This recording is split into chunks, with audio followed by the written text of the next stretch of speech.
বাংলাদেশ গড়ে তুলি। এই বাংলাদেশে কোনো সাম্প্রদায়িক হানাহানি থাকবে না।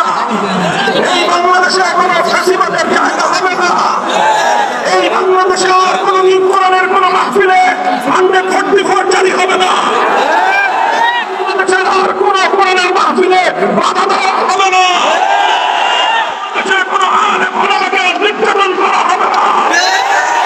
বাংলাদেশে আল্লাহ নবীর ইজ্জতের দাবি তুলে আর কাউকে মনে বিদ্ধ হতে হবে না।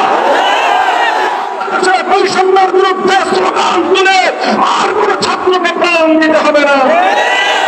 আমরা গড়ে তুলবো বৈষম্যহীন সেই বাংলাদেশ। মনে রাখতে হবে, প্রতিত স্বৈরাচারের দোসরেরা এখনো পর্যন্ত বাংলাদেশের বিভিন্ন জায়গায় ঘাটতি বেড়ে আছে। প্রশাসনের মধ্যেও কিছু লোক তাদের এখনো পর্যন্ত ষড়যন্ত্রের জাল বুনছে। প্রফেসর ডক্টর ইউনূস সাহেবের নেতৃত্বাধীন অন্তর্বর্তীকালীন সরকারকে আমি সতর্ক করতে চাই। মনে রাখবেন, এদেশের ইসলামপন্থী আলেম সমাজ, এদেশের ওলামায়ে কেরাম অর্থনৈতিক সেক্টরে কাজ করবেন, ভালো কথা। ধর্মীয় উন্নয়নে যদি কেউ হাত তুলতে চায়, সে হাত আমরা ভেঙে গুঁড়িয়ে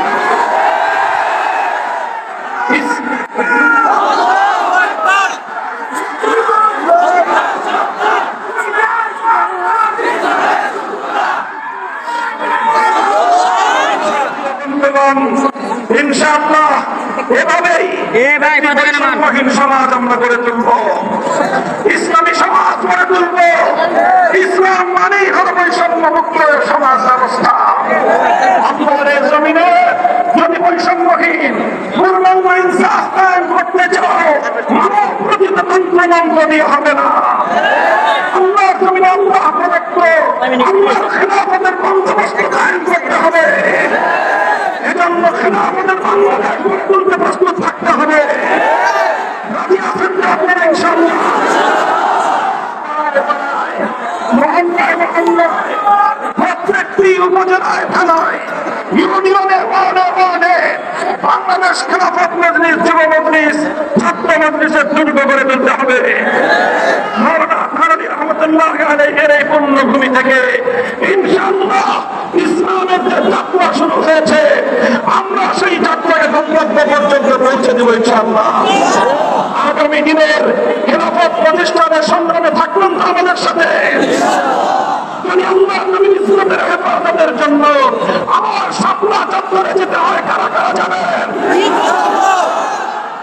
সরকারকে বলবো, ভারতের রাষ্ট্রপতিকে তলব করে হুঁশিয়ার করে দিন।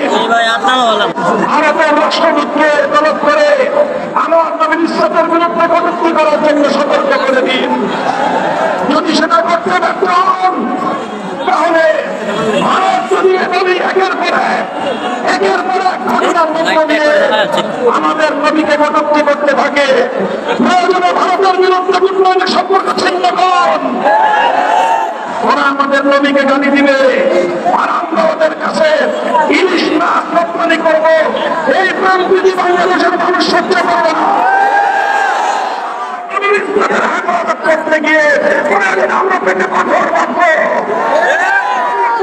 কারো সঙ্গে কোনো আপোষ করা চলবে না। এই বাংলাদেশ আগামী দিনে আমরা গড়ে তুলতে চাই। কথা বলেন ঠিক না? বেরিয়ে রাজি আছেন তো? সংগ্রামের পাশে থাকবেন তো?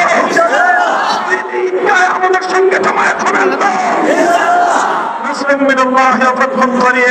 বাংলাদেশ জিন্দাবাদ, বাংলাদেশ খিলাফত মজলিস জিন্দাবাদ।